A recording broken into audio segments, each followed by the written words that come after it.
All right. Hello. Welcome, everyone. Good morning, good afternoon, good evening, wherever you are in the world. Thank you so much for joining us today. My name is Sarah Oswald, and I will be your webinar host, and I am coming to you live from Cincinnati, Ohio, here in the U.S. I have a few housekeeping items before we get into our presentation today. It'll only take a few minutes here. But as you know, Siemens is a very global company. We always love to know where people are joining from. So feel free to say hello in the attendee chat, which should be right below my camera here, and you can let us know where you're joining from. Again, I am coming to you live from Cincinnati, Ohio, here in the US, and we would love to know your location. And we do have a few polls before we get started as well. If you don't mind, you should see a poll up on your screen. Let us know which stage of pharmaceutical development do you currently work in. We'd love to know this before we get started, and I'll have one more after this, but don't mind, take a minute, respond to our poll, say hello in the attendee chat, let us know where you're joining from. And welcome to those of you just joining. We're just taking care of a few housekeeping items. You should see a poll up on your screen. If you don't mind, take a moment, give us a response there. Also, feel free to say hello in the chat. Let us know where you're joining from. All right. London calling, welcome, love it. Germany, hello, hello. I see the poll responses starting to come in, so thank you for those of you starting to answer that. I'll keep that up for a few more seconds here.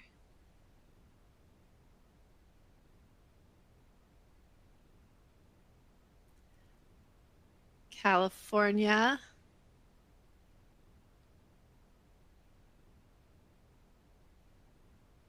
Oh, Christian, hi. All right, so thanks for those poll responses. Let's see here. It looks like most of you in early stage research, some formulation development, some manufacturing and production. Looks like some of you not directly involved in pharmaceutical development. So that's very helpful. Thank you. We have one more here. If you don't mind, go ahead, take a moment. Let us know, what is the biggest challenge you face in pharmaceutical formulation development? And if you're just joining, feel free to say hello in the attendee chat. Let us know where you're joining from. Andover, Massachusetts, welcome. And yeah, good to see you in here, Christian. It's been a while. All right, if you're just joining, welcome, welcome. A few housekeeping items. If you don't mind, go ahead and respond to the poll you should see up on your screen. Also, if you haven't already, feel free to say hello in the chat. Let us know where you're joining from.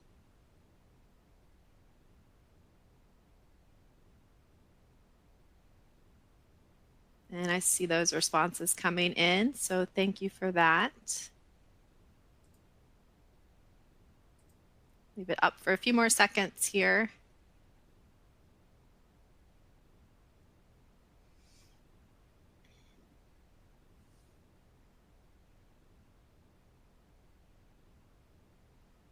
All right, so thank you for those responses. Looks like some of you are facing challenges around reducing development time, scaling from lab to production, managing regulatory compliance, and a couple others in there as well. So thank you, that's very helpful. All right, so let's just get into a couple housekeeping items, and then we will turn things over and introduce our presenter. All right, so at the bottom of your browser here in On24, you will see icons in a widget dock. These are the interactive tools you can use throughout the webinar. You can minimize, maximize, and scale each widget to customize your viewing experience. I think most people have found the chat by now. Feel free to say hello in there. Let us know where you're joining from. And I also want to draw your attention to the Q&A Ask Questions widget. That should be open and located on the left-hand side of your screen. This is where you're going to type your questions for our presenter. You can type them at any time during the presentation, and we will save those for our live Q&A at the end of the presentation. Do know it will look like your question disappears when you submit it, but we'll still see it fine on the back end. And like I said, we'll save those for the Q&A. This session is being recorded. You'll receive an email with a link to view the follow-up recording within about an hour or two after the webinar. And finally, we do have some resources for you, so definitely be sure to check out the related resources that should be under the presentation. Be sure to check those out during our session. All right, a little bit about Siemens Digital Industries software. Siemens Digital Industries software helps organizations of all sizes digitally transform using software, hardware, and services from the Siemens Accelerator business platform. Siemens software and the comprehensive digital twin enable companies to optimize their design, engineering, and manufacturing processes to turn today's ideas into the sustainable products of the future. From chips to entire systems, from product to process across all industries, Siemens Digital Industries software accelerates transformation. All right, and I would like to welcome and introduce our speaker today with us. We have Dr. John William Handgraff. You can read his bio in the bios widget on the left-hand side. There's a little blue arrow there. Click to expand that to read more at any time. But I don't want to take any more time away from his presentation, so I will turn things over to you and get to your presentation here. Here we go. All right, welcome. You now have the floor. Oh, sounds like you're still on mute. One second. We're not hearing you. Okay. Oh, we're still not hearing you. Let's see here. Can you hear me, I'm assuming? Let's see. You may have to do a quick refresh. I think the connection might have stalled because we're not hearing you. My apologies, everyone. Just give us 1 second. We'll get him back in here. We have had a few connection issues this morning, so just give us 1 second. Again, say hello in chat. Let us know where you're joining from if you haven't already. I see Dallas, it looks like, Texas, welcome. The Netherlands, I'm not sure I read that one out yet, welcome.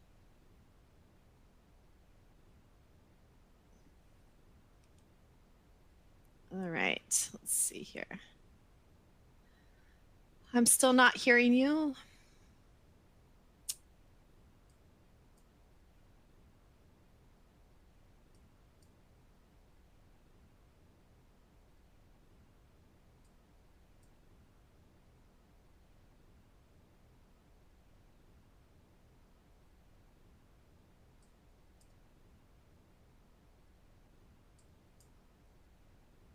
All right, we see you, but we don't hear you still. So I don't know if it's a problem with your headset. Maybe it's not showing up as connected. So if you want to try to rejoin, perhaps without it, if you want to unplug it and try to rejoin. Again, my apologies, everyone. I'm not sure what's causing this issue. I just talked to him right before we started and everything was fine. So we'll get him back in here as soon as possible. But the technology's not been my friend today. So let's see here. And welcome. If you're just joining, we are getting Jan William back in here with some audio troubles. Give us just a moment. Again, we'd love to hear where you're joining from. Say hello in chat, or you can put questions into the Q&A if you already have some questions in mind.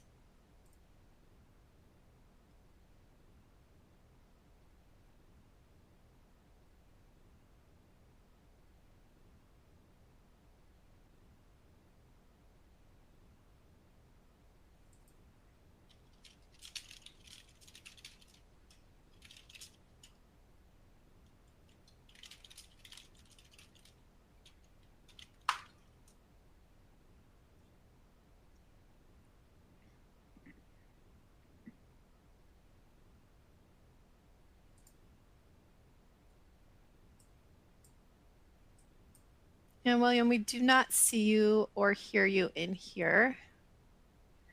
I'm sorry, I do see you in here, but we do not see you on camera or hear you. Oh, are you there?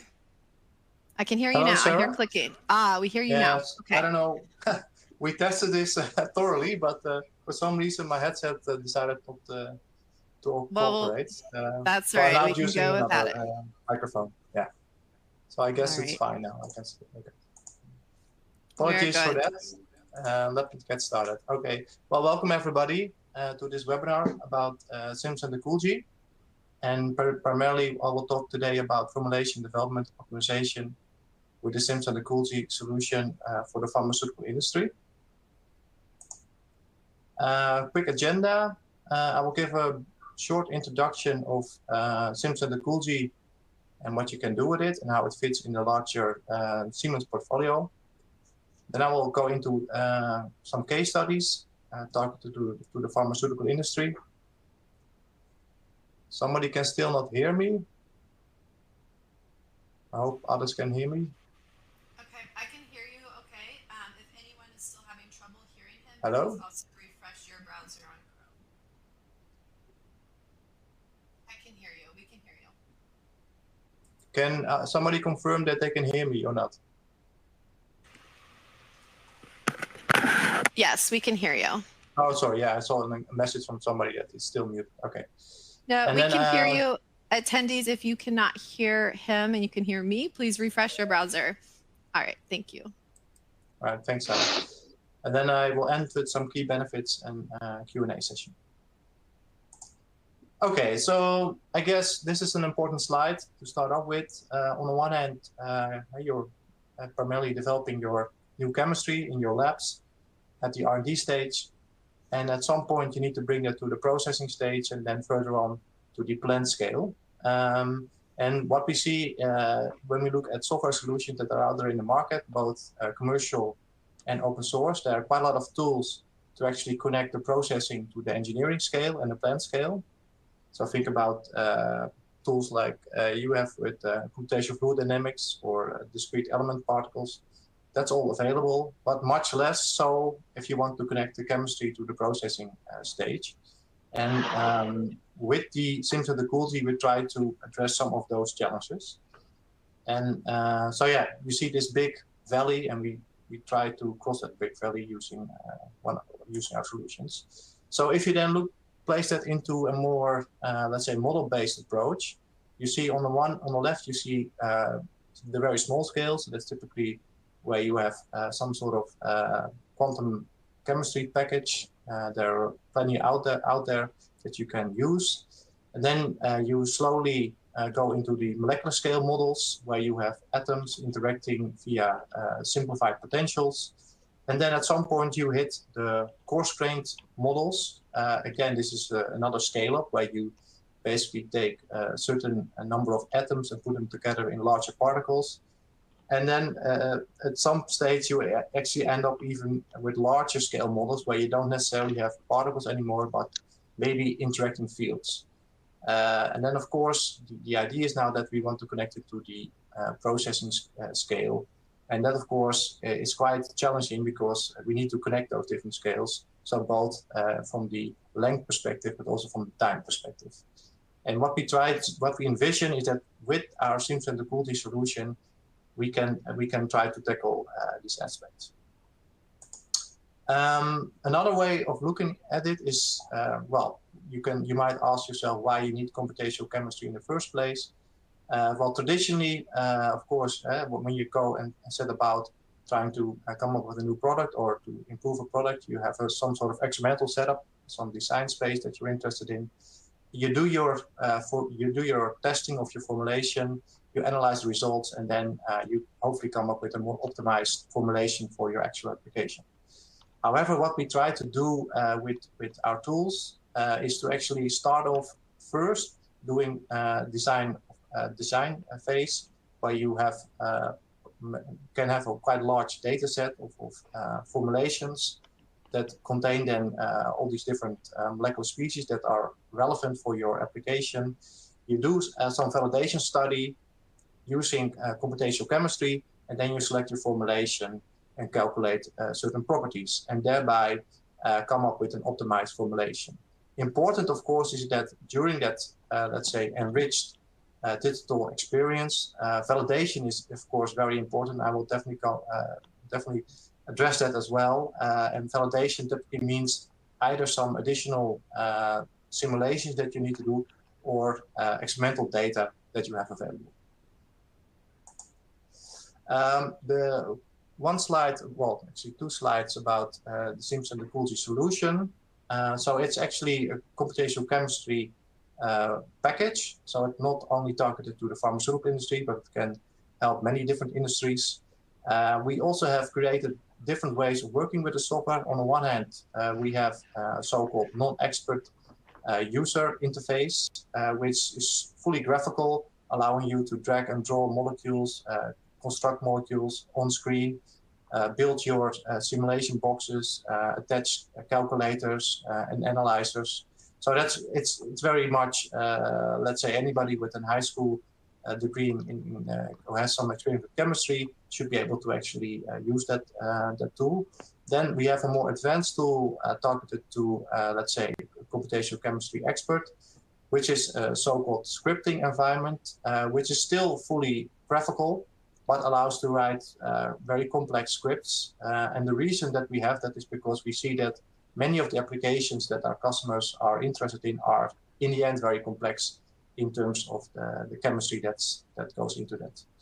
And then finally, we also have a means to connect to other software solutions, not only Siemens solutions, but any software solution that has a Python API, so we can then generate much larger workflows. So you can imagine that you start off with maybe a calculation at the quantum level, you get some properties from there, you import that into Culgi, calculate another set of properties at a higher scale, and then move that to even larger scale. So that's then fully connected workflows.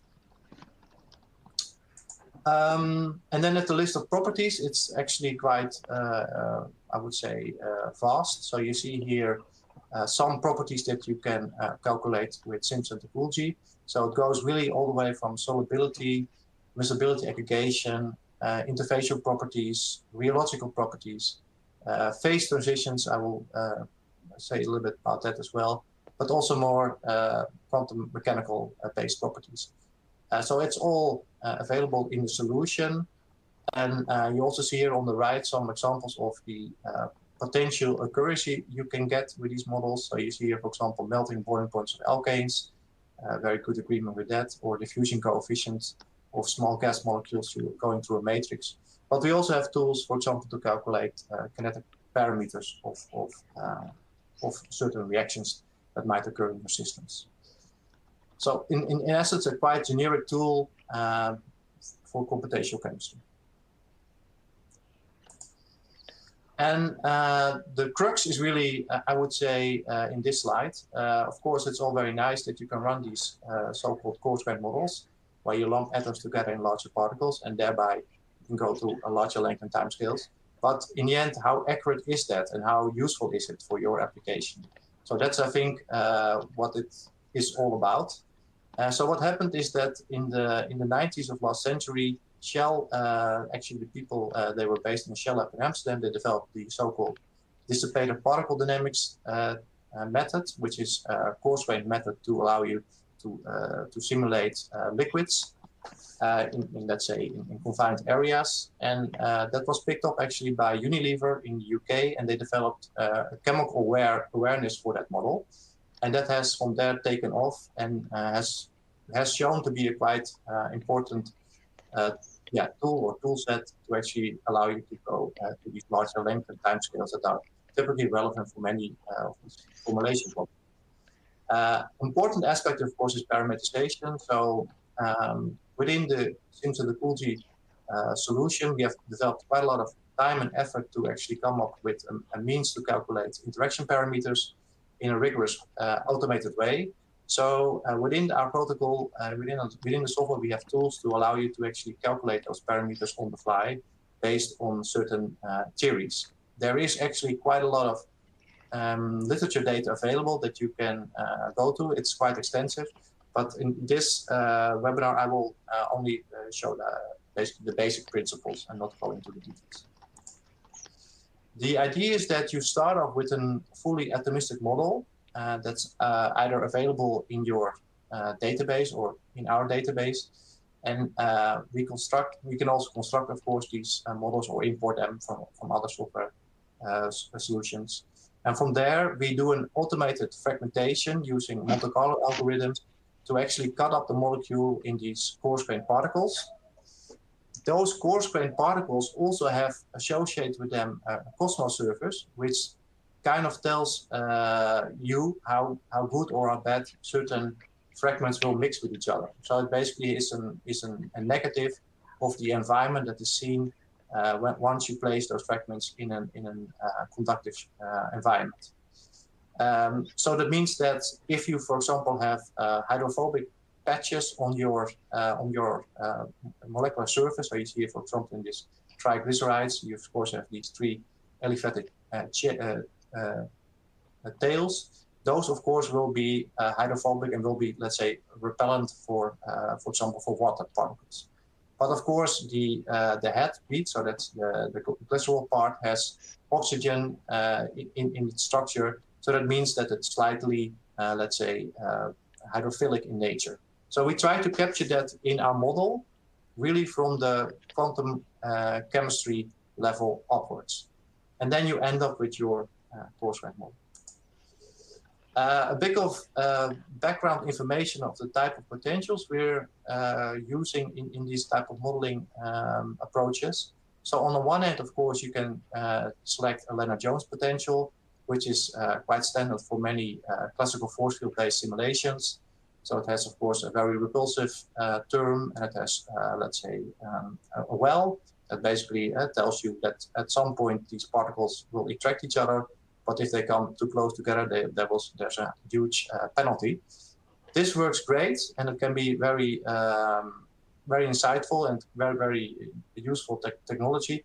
The only real drawback is that it's rather slow in terms of amount of CPU time that you need to actually run a simulation. So basically, accurate but relatively slow. Then going forward into what I discussed a couple slides ago, about this dissipated particle dynamics developed by Hogenberg and Kummer from Shell. They developed this very simple approach where you have, let's say, only a repulsive potential, the Hogenberg and Kummer potential, that only has one parameter, so very, very simple to actually, get let's say, parameters out of for that.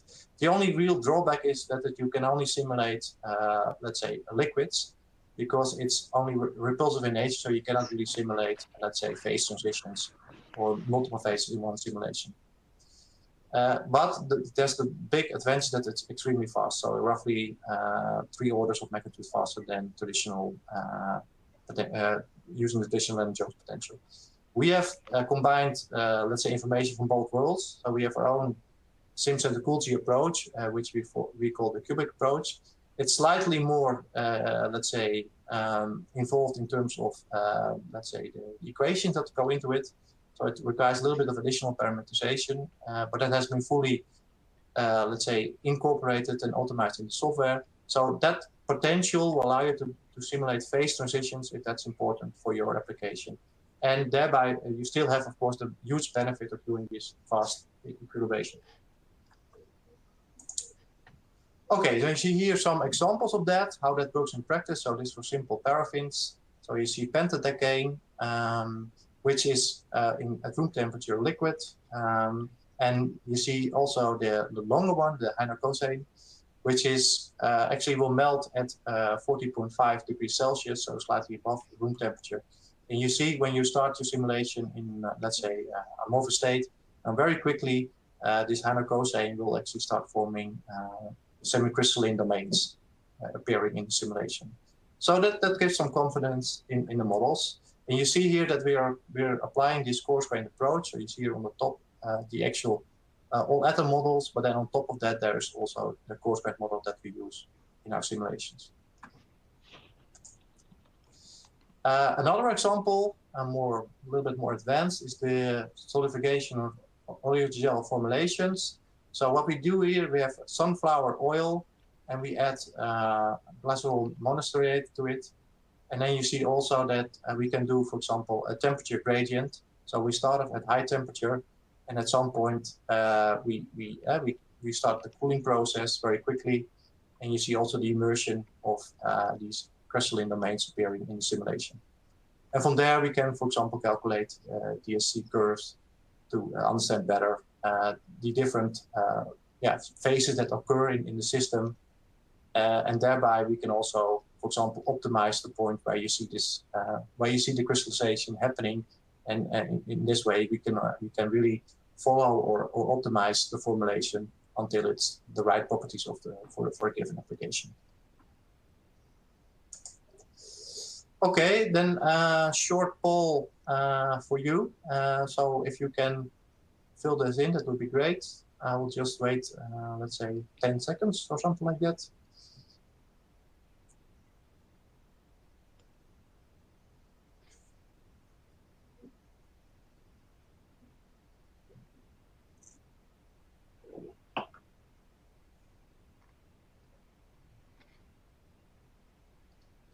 So the question is, have you briefly used digital tools or simulation software for drug formulation development or for computational chemistry in general?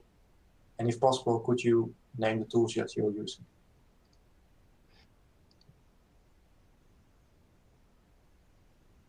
If you feel uncomfortable telling this, that's of course perfectly fine.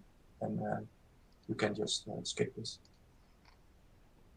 I see the response coming in, that's great.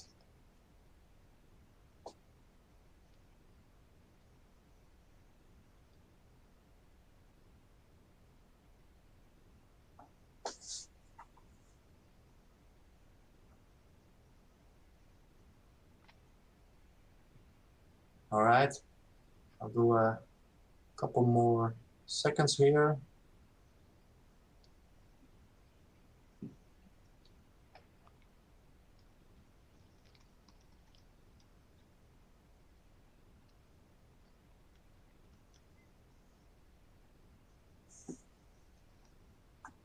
Okay, I will just press next now.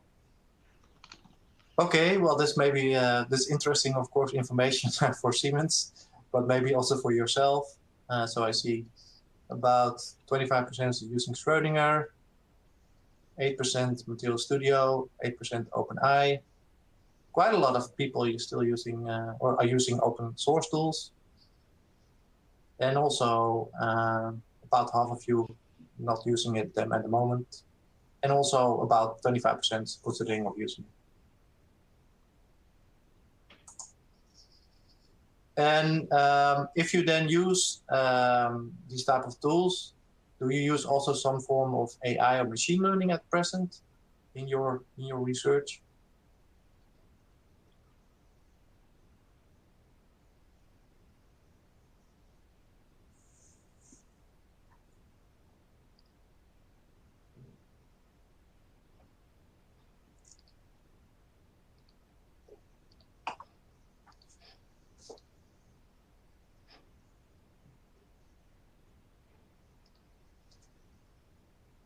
Okay, I see the people are responding. That's great to see.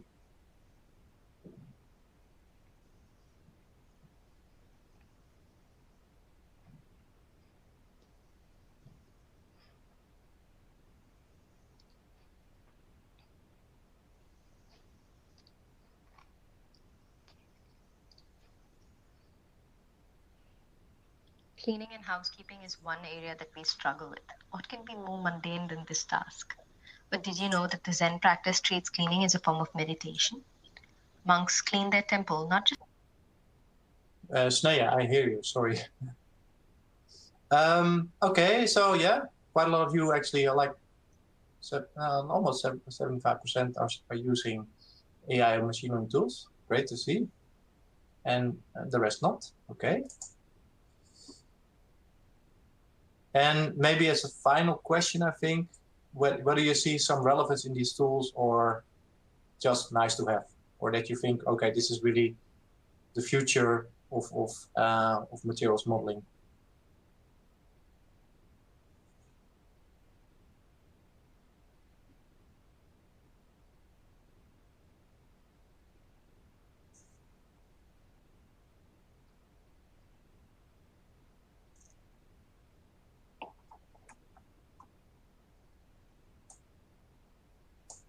And this is the last one.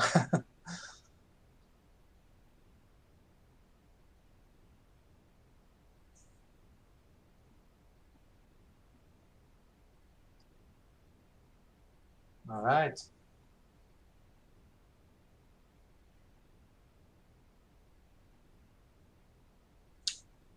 Okay, let's move on.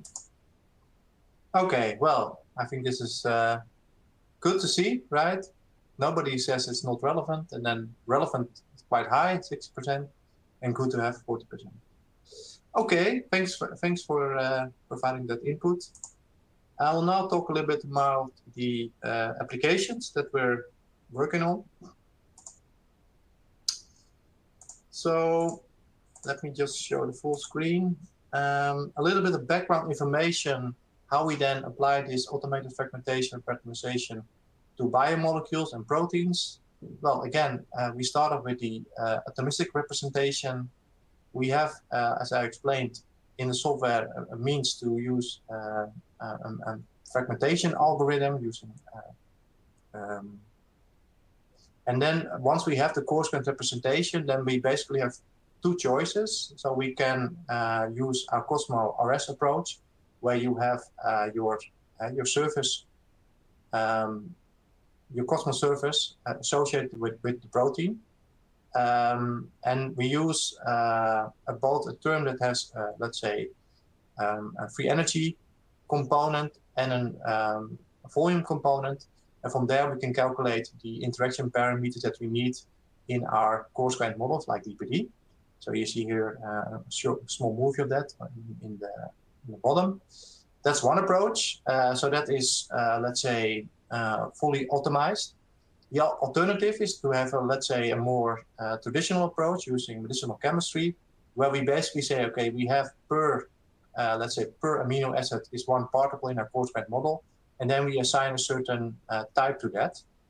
So meaning that it can, for example, be hydrophobic in nature, hydrophilic in nature, neutral, charged, or has the capability of forming disulfide bonds, right? So we just summarize, we can have several approaches to actually do this parameterization scheme.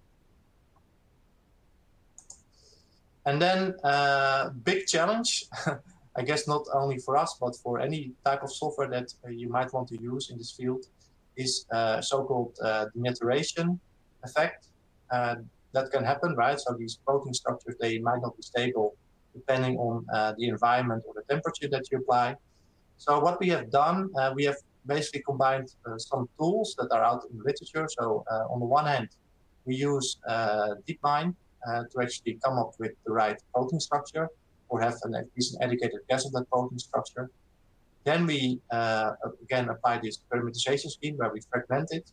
So we basically have our own mesoscopic coarse-grained model of the protein. And then on top of that, we can apply, let's say, a denaturation model. And I must say, this works quite well, but I would also have to say that it's still under development. And it really depends on the application itself, whether it's successful or not. So that's still quite a lot of hand-holding, and does not really work out of the box. But we do have some capabilities there that might help you in your research. And we know, of course, that depending on the environment, that it can be quite important. Okay, then this is immunoglobulin test case, basically, what we looked at. So quite a big protein antibody. We applied this fragmentation protocol, and using this medicinal chemistry approach, we generate interaction potentials for the different particles that are in that protein. And then from there, we actually do titration. So we basically start off with low pH, and then we go all the way to the high pH, so to calculate the isoelectric point.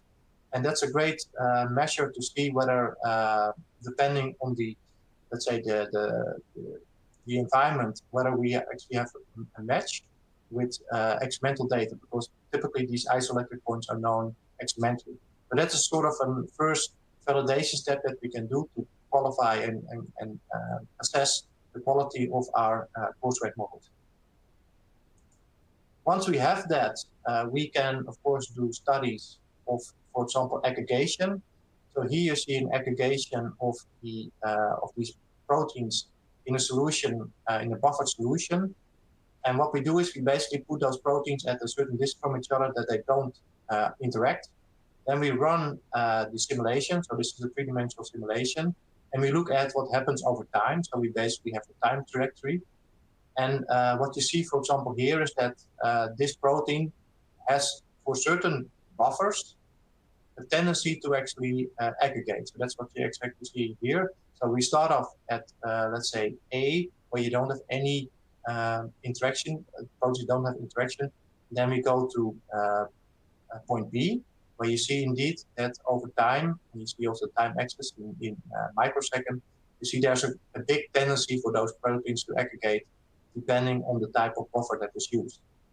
And what you then also see is that we get semi-quantitative agreement between simulation results and experimental method dissociation constants, right? So you see here a table with the different types of buffers that we have added to the simulation. And then for certain buffers like citrate, succinate, and phosphate, they basically stick together, right? So they form a tight pair. And that's also what you see when you do the experimental measurements. Whereas for example, histidine and acetate, this is not the case. And that's also what we see in our simulation. So basically, they will not form, they will not aggregate.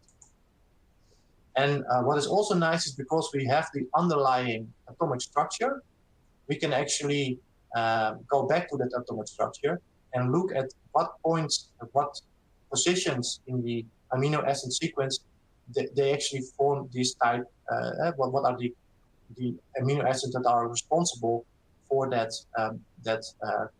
aggregation effect, right? And of course, once you know that, there's of course possibility to redesign your antibody structure by mutating the specific amino acid sequence, provided of course that it does not interfere with the actual operation, the efficacy of your antibody. But at least gives some insight and some tools to actually start directing the actual development of the protein structure itself and start to change the protein structure itself. Another example of this, so again, we're doing buffer screening, but now for different temperatures. You can imagine that if you can store your vaccine, for example, at room temperature rather than at 5 degrees Celsius, that can be a huge plus in terms of cost, right? Because you don't need to ship it using all kinds of cooled environments. So again,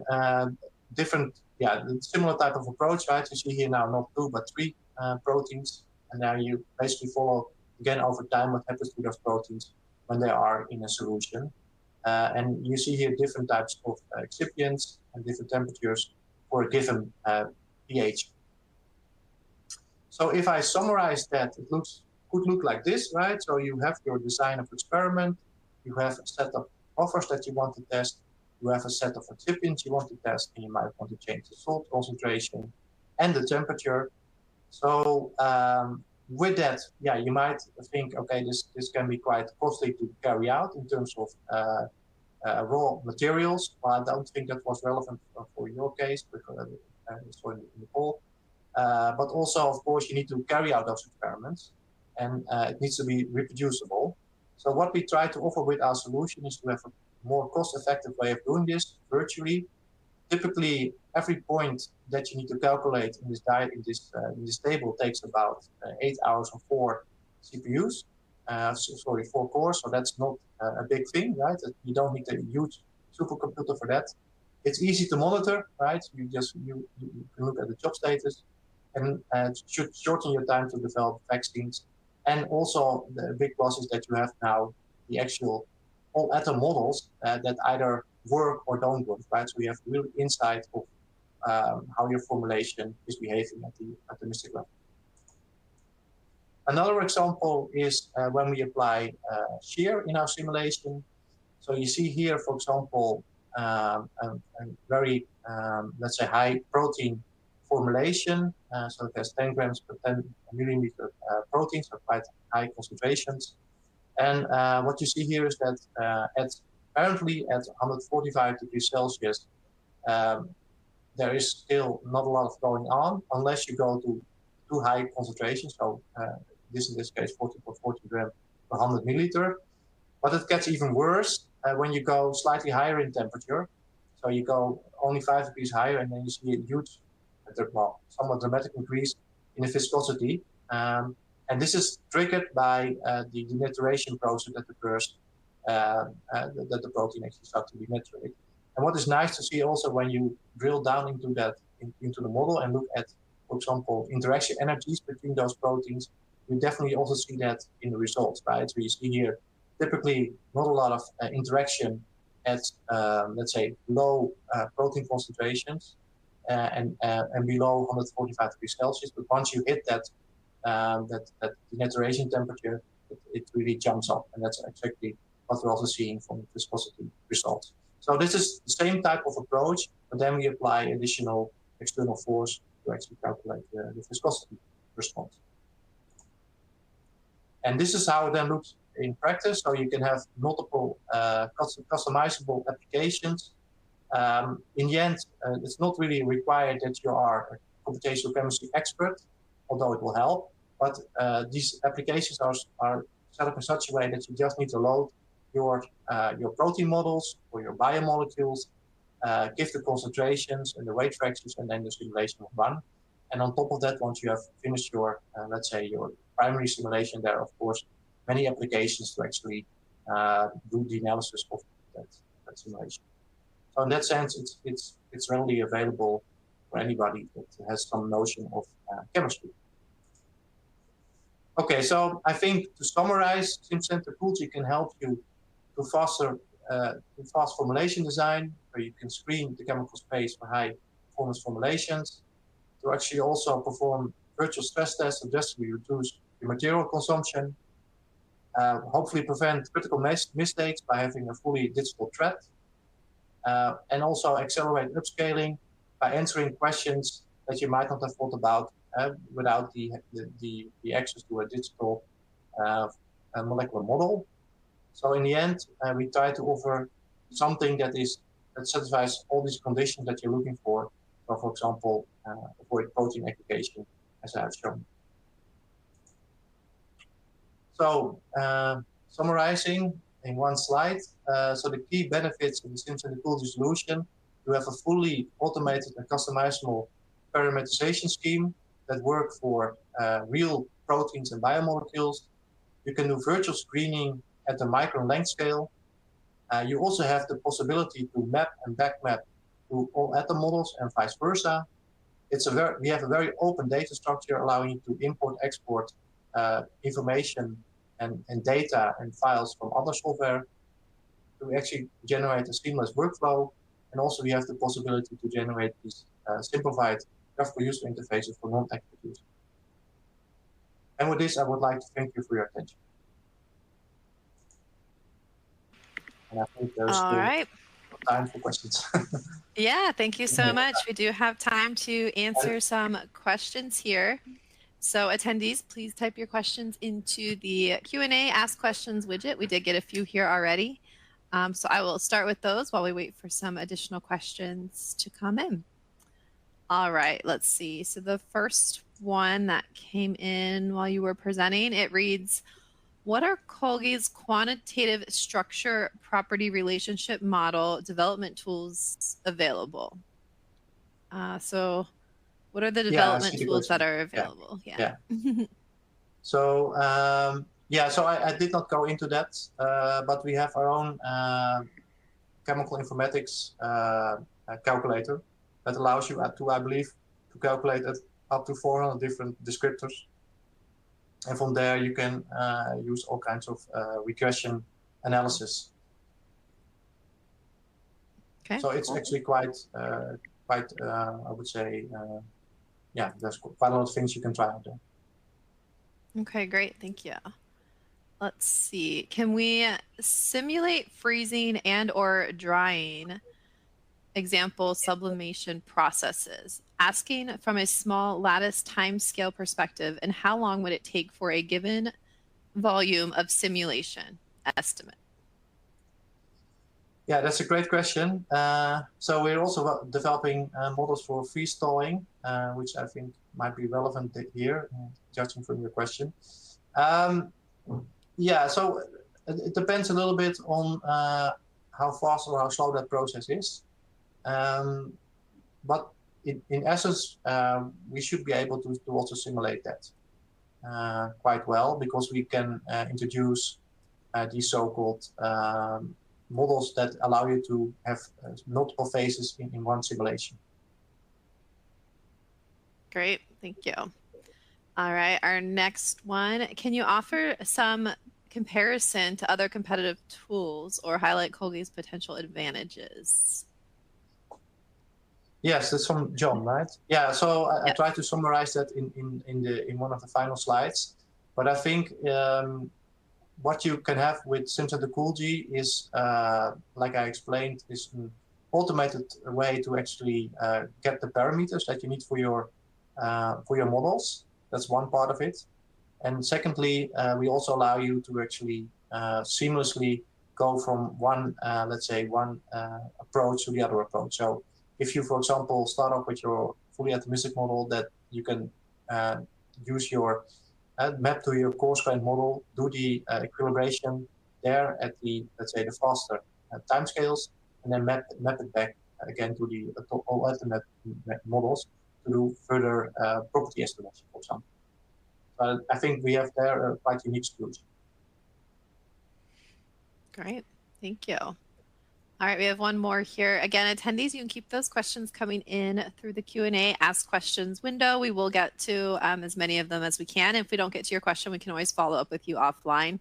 So definitely keep putting those questions into the Q&A section. All right. Is the DeepMind approach to build structure of arbitrary molecules part of the package, or is that done offline? I'm trying to understand how integrated the process is. Yeah, that's a great question, Israel. So it's actually it's not integrated, right? So we basically it's like an offline tool.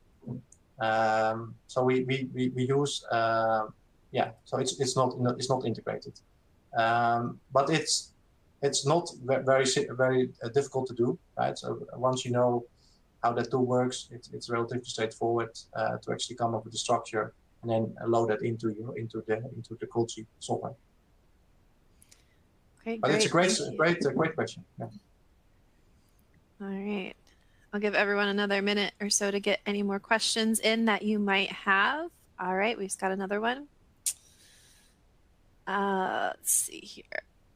How well, oh, sorry, another two. How well does the rheological property estimation model work for complex formulations?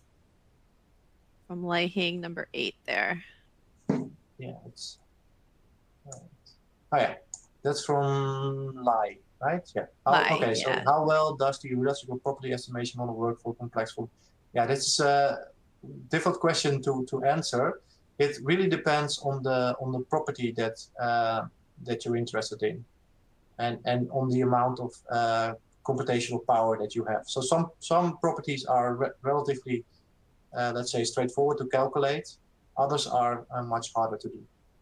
So yeah, it's maybe a little bit more. You probably were hoping for more better answer, but again, it will depend on the property. All right, thank you. All right, we've got a few more here. Let's see. Do you think ML can help in coarse graining? Yeah. So I mean, coarse graining is as building those models. I think there is a certain need for machine learning. So you can well, there are two approaches, right? So on one hand, you can say, okay, I'll just take my full complexity of my molecular model and then use that as an input for the coarse graining. That will take let's say a certain amount of time. I think maybe hours. So, and that's usually okay. But of course, if you're doing, let's say, a very big databases, let's say of tens of thousands of molecules, then it's very advantageous to use some sort of machine learning tool where you can reuse information that you have already acquired in previous steps. And in fact, we have tried that in certain applications, and that works well. But I must say, for most of the applications that we worked on, it was not really necessary. So, yeah, the actual coarse graining took much less time than running, for example, the simulations. All right, great, thank you. I hope that answered the question. The next question, from your experience on the topic of speed versus accuracy, is there a break even or an optimum? For an accurate rough cut simulation, a baseline would help.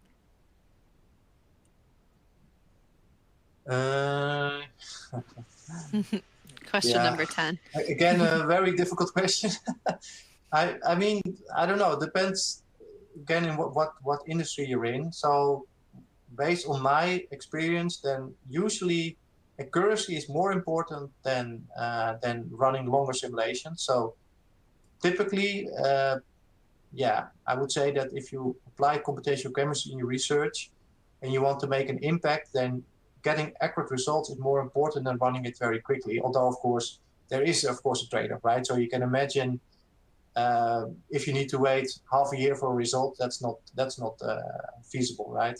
Maybe for a PhD or for an academic project, but not for yeah, let's say if you're in a commercial research organization.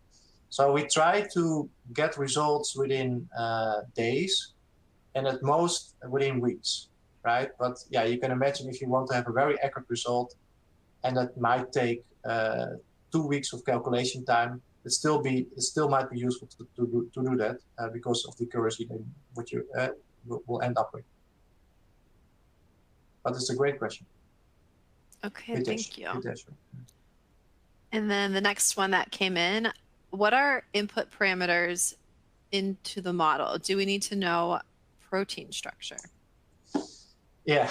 So okay, that's a good question. Yeah, so we need to know the protein structure indeed.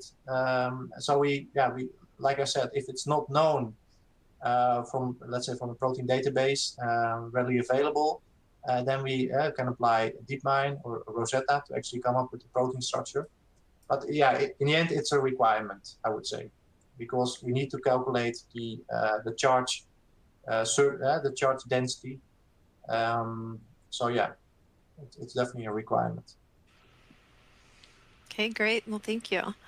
I do see a couple more here. A couple people are asking if there are any demo versions or trial periods available for testing the software. Yeah, so this is Israel, right? We're actually working on that. So at the moment, I don't think so, but let's say within hopefully not too long time, we will have a freely available demo version that you can try out. Okay. And we do have a contact us information widget, so definitely be sure to click on that if you would like to get some more information.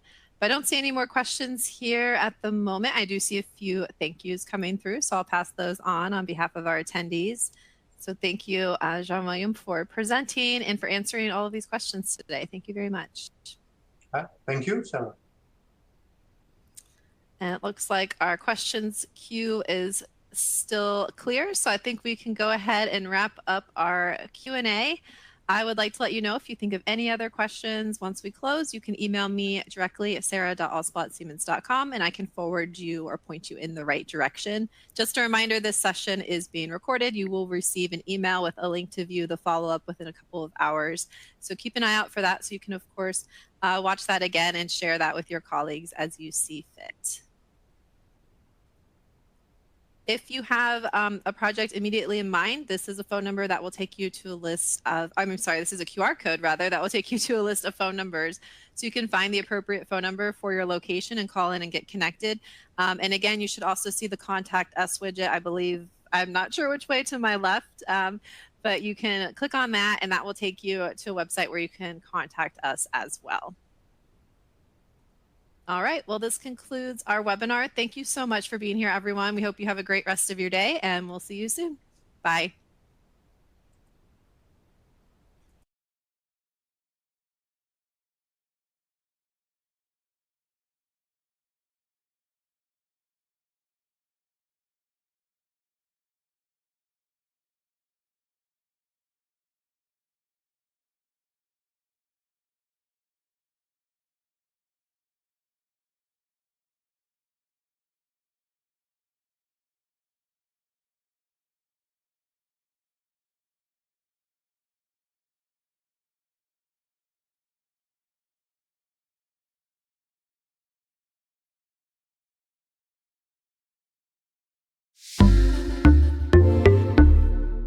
Thank you for watching. To learn more about this topic, check out the links in the description. And if you enjoyed what you saw, like the video and subscribe to the channel.